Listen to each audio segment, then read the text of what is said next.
Et j'aimerais commencer par citer le grand philosophe indien, Balu,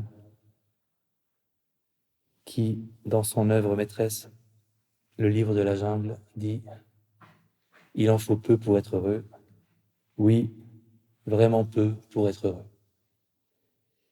Et personne n'a jamais oublié cette profonde philosophie indienne, parce que je trouve qu'elle s'applique hyper bien au bonheur méditatif, en fait.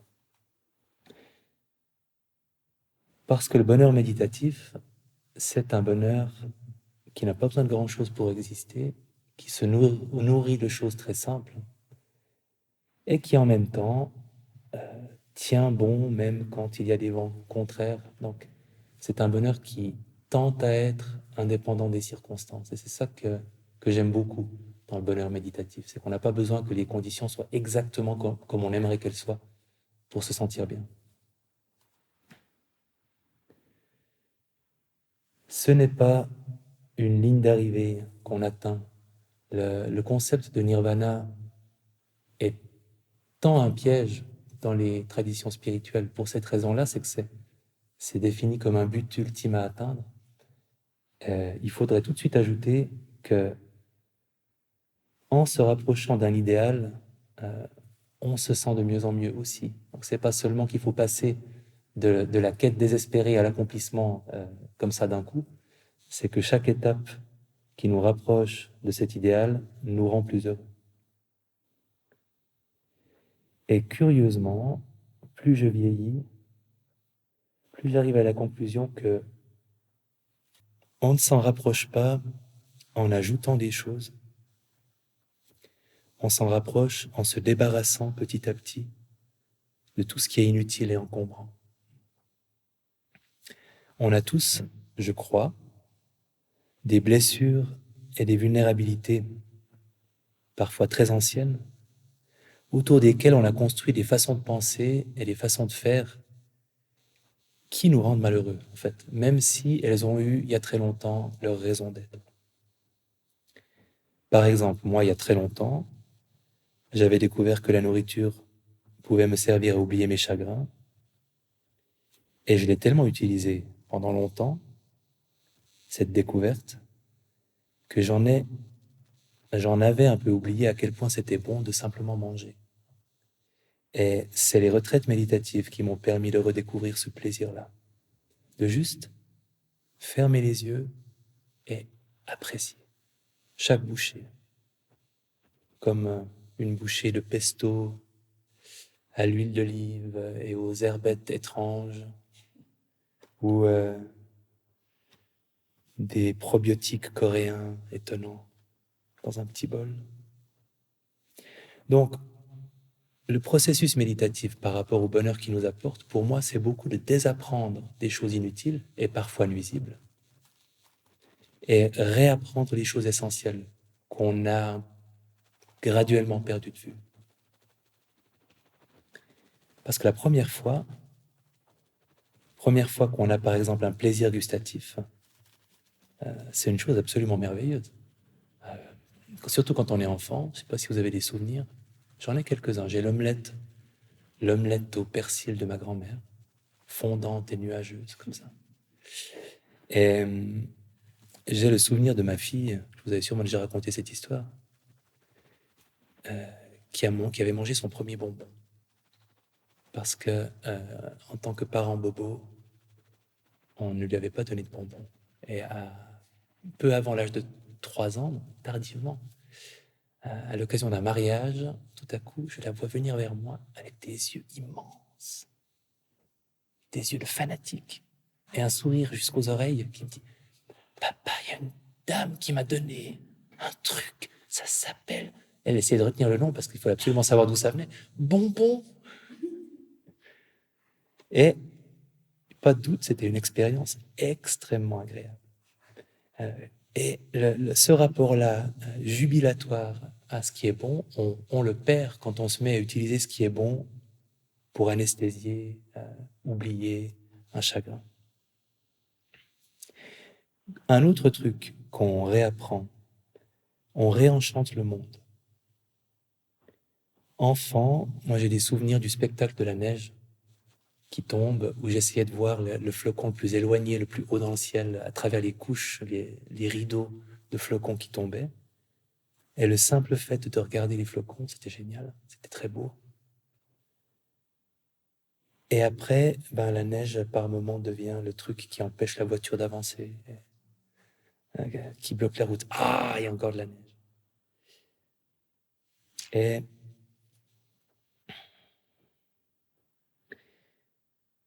ici, et vous l'aurez peut-être fait, on peut regarder les flocons tomber et reprendre contact avec cet état d'appréciation de la beauté du spectacle. On peut aussi retrouver des plaisirs encore plus simples, comme le plaisir de bouger. Tout à coup, on s'étire, on a conscience du mouvement qu'on est en train de faire et on se dit, mais qu'est-ce que c'est bon de juste s'étirer, d'avoir un corps et que ce corps puisse s'étirer et de sentir ce que je sens quand je le fais. Parfois même, je ne veux pas pousser le bouchon, mais on peut ressentir le plaisir de respirer. On est en pleine méditation centrée sur la respiration, on a une vague comme ça, on en a pleinement conscience. On se dit, mais qu'est-ce que c'est bon de respirer en fait. C'est gratuit, mais c'est bien. Parce que dans le contexte privilégié d'une retraite, on a beaucoup moins besoin de gratification immédiate, de Netflix, de Zalando, d'Instagram, du whisky dans l'armoire, du chocolat. Donc, c'est entre autres parce qu'on retrouve cette capacité à s'émerveiller des choses simples, et c'est aussi, il faut bien l'admettre, parce qu'on a moins accès à Netflix, au whisky, au chocolat et à Zalando. Mais je pense que c'est surtout parce que on en a aussi moins besoin. On donne aussi une plus grande place aux plaisirs qui ne dérivent pas des sens, parce qu'il y a des plaisirs qui ne dérivent pas des sens. Les états agréables comme la bienveillance et tous ces cousins-cousines, le contentement, la gratitude, la compassion, la joie empathique, on les pratique, donc évidemment on en fait l'expérience quand on les pratique, mais on en fait aussi l'expérience de façon informelle quand quelqu'un nous sert à manger et qu'en fait, et c'est assez rigolo d'ailleurs parce qu'on ne peut pas dire merci parce qu'on est dans le silence, et parce qu'on ne peut pas dire merci, on est 2 fois plus obligé de ressentir la gratitude pour la personne qui nous sert. En tout cas, chez moi, c'est comme ça. Parce que le merci, je suis un... La Suisse doit être le pays où on dit le plus merci. Donc, je suis un Suisse tout à fait typique. Je dis beaucoup merci. Et parfois, mes merci, je les dégaine avant même d'avoir ressenti la moindre gratitude. Parce que c'est tellement habituel, puis en même temps, ça me dédouane de ressentir quoi que ce soit. Parce que j'ai donné le merci en échange de ce qu'on m'a donné. Et là, eh ben, on n'a pas la possibilité de parler, donc on peut prendre vraiment conscience de ce que c'est que cette gratitude et du plaisir, de la douceur qu'on peut ressentir à éprouver de la gratitude pour quelqu'un euh, qui nous a rendu service. On apprend aussi à cultiver le calme, la stabilité. Et c'est en fait simple. Je vous propose de fermer les yeux vraiment pas longtemps.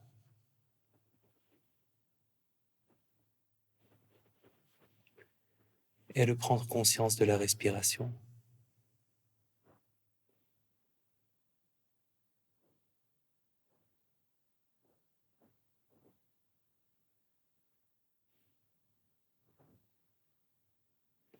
Et d'en prendre conscience de façon à avoir une attention continue tout au long de l'inspiration et tout au long de l'expiration.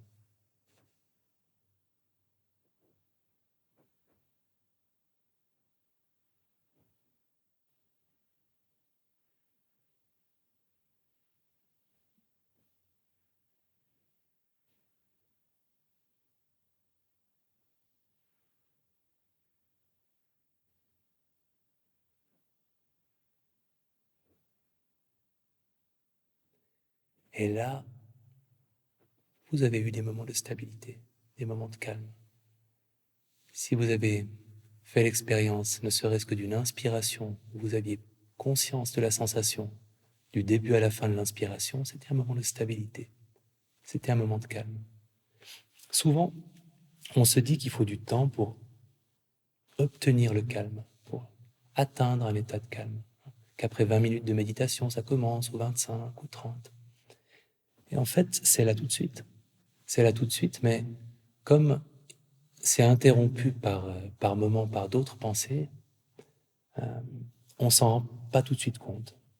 Parfois, j'ai l'impression qu'il faut 20 minutes aussi pour se rendre compte de la stabilité qui était là depuis le début, mais qu'on perdait de vue parce qu'il y a toutes ces pensées qui viennent nous dire que c'est pas encore assez bien et qu'on n'est pas concentré, mais la stabilité et le calme sont là tout de suite. Et pas pour très longtemps, mais c'est pas grave. Ça se cumule, les tout petits moments. Chaque respiration consciente s'accumule au fur et à mesure que le temps passe. Et chacun de ces moments compte.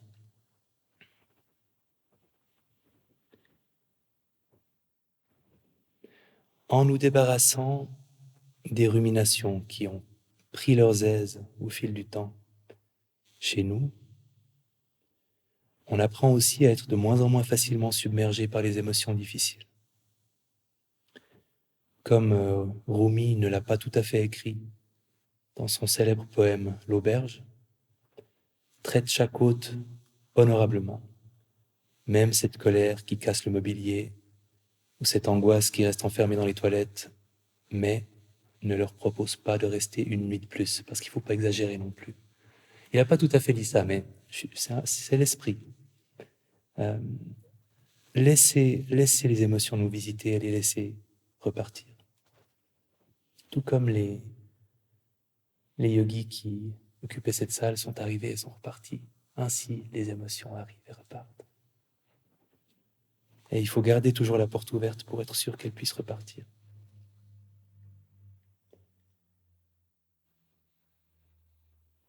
Des émotions, dans l'espace d'une retraite méditative, on en a. On en a. Vous aurez peut-être de l'ennui, de l'impatience, peut-être une douleur qui vous énerve, peut-être des émotions enfouies qui peuvent enfin remonter à la surface, comme des bulles qui viennent éclater.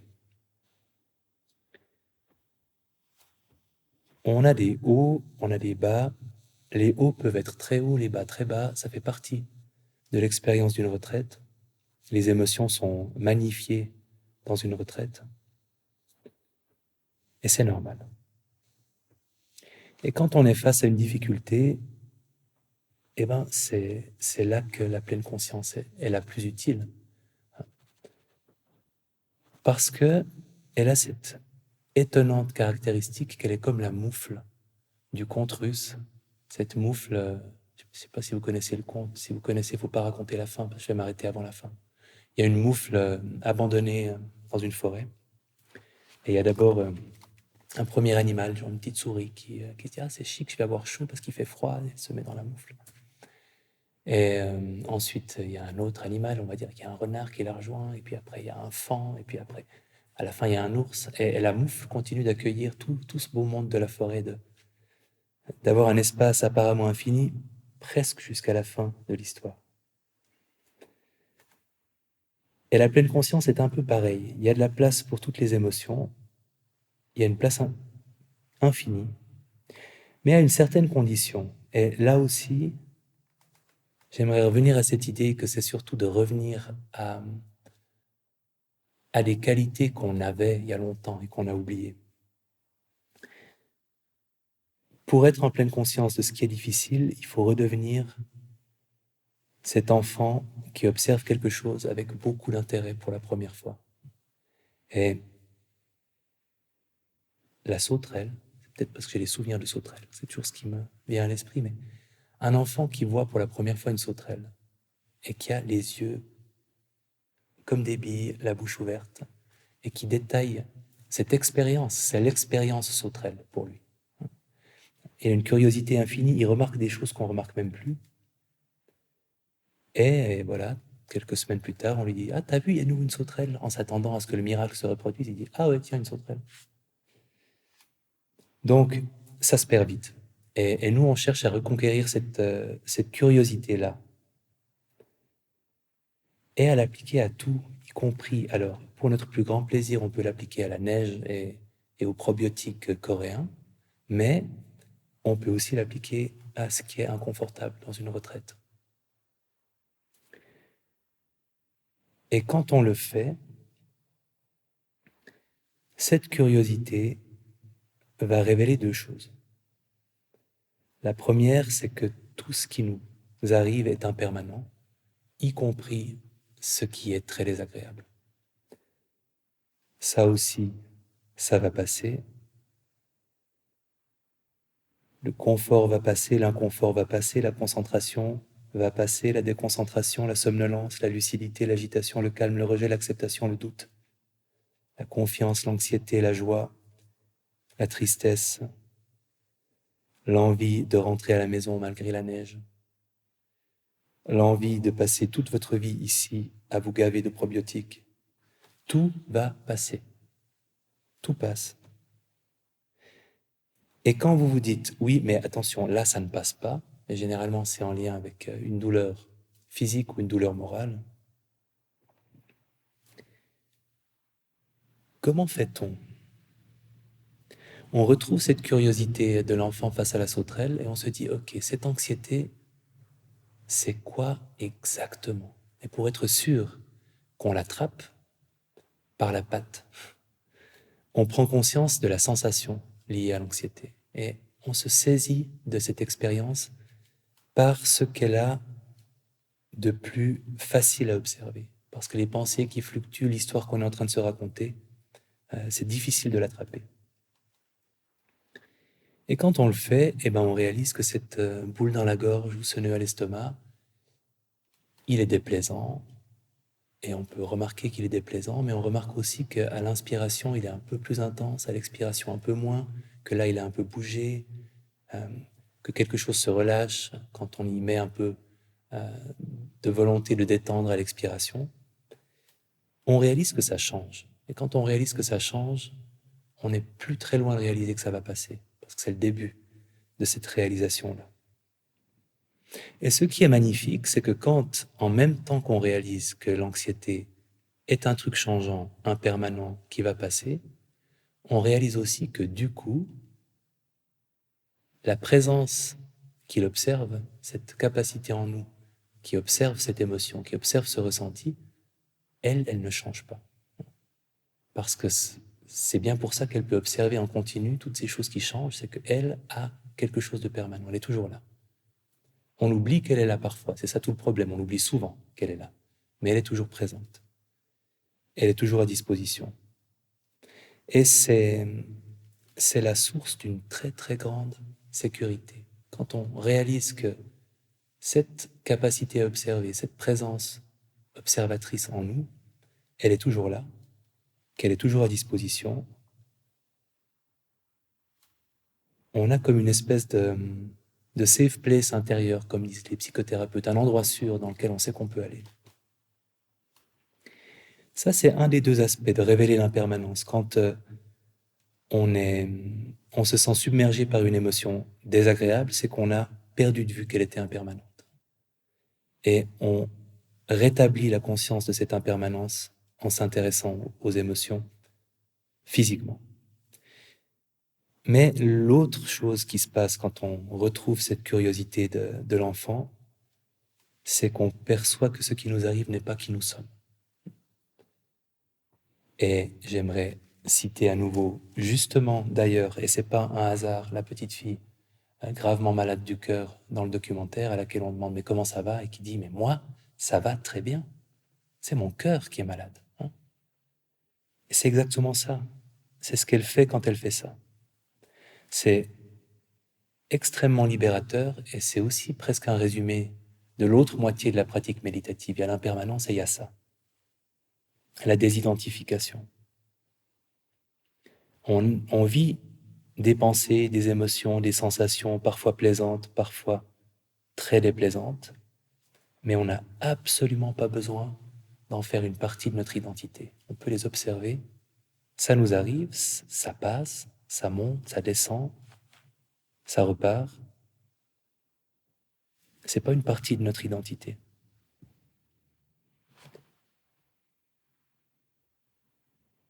Et là aussi, à chaque fois qu'on prend conscience qu'on n'est pas notre émotion, qu'on n'est pas notre sensation, on révèle la présence de quelque chose qui est attaché à notre personne, de cette capacité à observer qui, elle, est très très très liée à notre existence.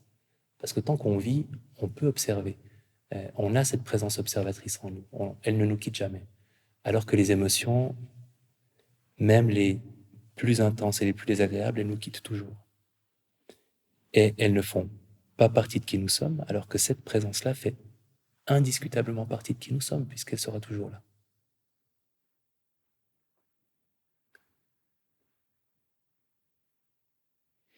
Et dans mon expérience,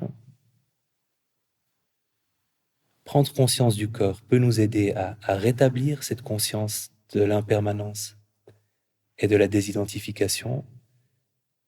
Une autre chose qu'on peut faire, c'est nommer. Mais c'est pas absolument magique. Mais quand on est mal pris, quand on est en train de se confondre avec quelque chose, qu'on a vraiment l'impression d'être cette personne anxieuse qui souffre de son anxiété, de pouvoir dire « Ah, il y a de l'anxiété ici ». Tout à coup, vous n'êtes plus l'anxiété. Vous êtes cette présence qui peut l'observer et la nommer.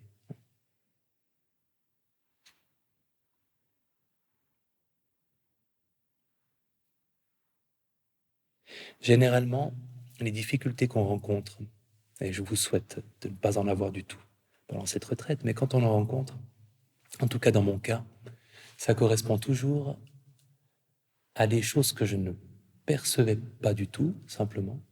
Ce qui peut arriver, on vit quelque chose de désagréable, mais on ne prend pas du tout conscience exactement de ce que c'est.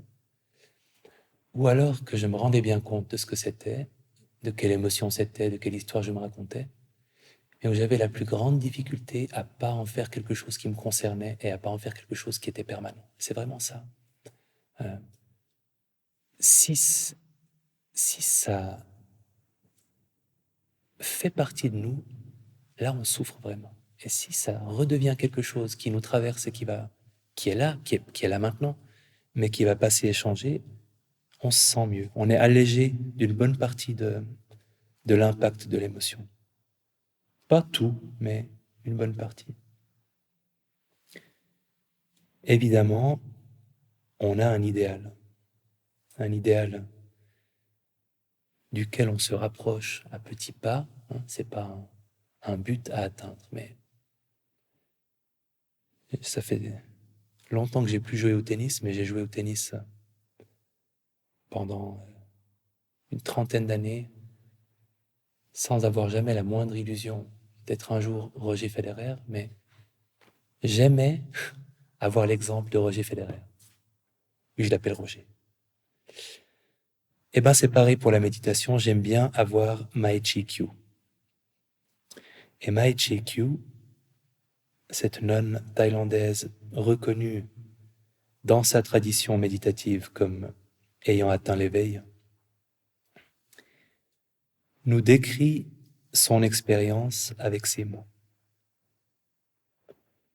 Absolument tout est reconnu. Le corps, le ressenti, la mémoire, la pensée, la conscience, les sons, les images, les odeurs, les goûts, les sensations, les émotions, le rejet, l'avidité, la confusion, tous sont reconnus. Je les reconnais tous tels qu'ils existent, à leur état naturel. Mais quelle que soit l'intensité de mon exposition à leur présence, je suis incapable de détecter même un instant durant lequel ils auraient quelque pouvoir que ce soit sur mon cœur. Ils apparaissent, ils disparaissent. Ils sont constamment changeants. Mais la présence qui les reconnaît, elle, ne change pas un seul instant. Constante, elle n'est jamais née, jamais morte. Et ce que dit Mae Chi Kyu, alors elle dit beaucoup de choses, mais c'est exactement ce que j'ai dit un peu plus longuement avant, en mieux, en plus court. Quand elle dit que tout est reconnu, c'est déjà le signe qu'elle n'est pas dans cette illusion qu'ils font partie de qui elle est, parce qu'elle les reconnaît, elle reconnaît, tiens, la colère, c'est la colère, et la tristesse, c'est la tristesse, l'envie d'un truc, c'est l'envie d'un truc. C'est pas, ça me définit pas, euh, ça ne détermine pas ce que je vais faire, c'est quelque chose qui est là. Elle dit qu'elle les reconnaît à leur état naturel. Ça veut dire là aussi qu'elle ne va pas s'intéresser à l'histoire que son anxiété est en train de lui raconter, mais qu'est-ce que c'est que l'anxiété? C'est cette torsion dans le ventre, c'est cette vague émotionnelle qu'on sent.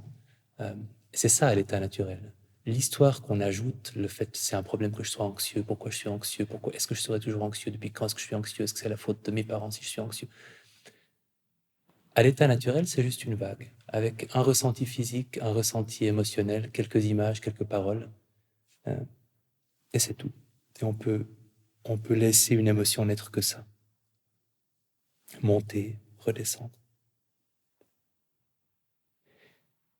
Il n'y a pas un instant où ils ont quelque pouvoir que ce soit sur son cœur. Ça revient aussi toujours à cette idée qu'elle est tellement solidement accrochée à cette présence observatrice qu'elle ne se confond jamais avec ce qu'elle vit. Elle reste toujours dans cette posture d'observation. Ils apparaissent, ils disparaissent et ils sont constamment changeants. C'est la reconnaissance de l'impermanence, évidemment. Et du coup, la présence qui les reconnaît, elle ne change pas un seul instant. Donc c'est cette sécurité qu'on peut éprouver et cette sécurité durable quand on passe souvent du temps avec cette présence en nous qui observe. Ce qu'on fait à chaque fois qu'on prend conscience d'une respiration, hein, euh, c'est pas seulement Mai Chi qui fait ça. À chaque fois qu'on prend conscience d'une pensée qui nous a éloigné de notre objet de méditation, à chaque fois qu'on est en pleine conscience d'une seule respiration, on est avec cette capacité en nous à observer les choses. Donc, on est temporairement comme Mai Chi. Après ça, voilà. Après ça redescend. Voilà ce que je voulais vous dire.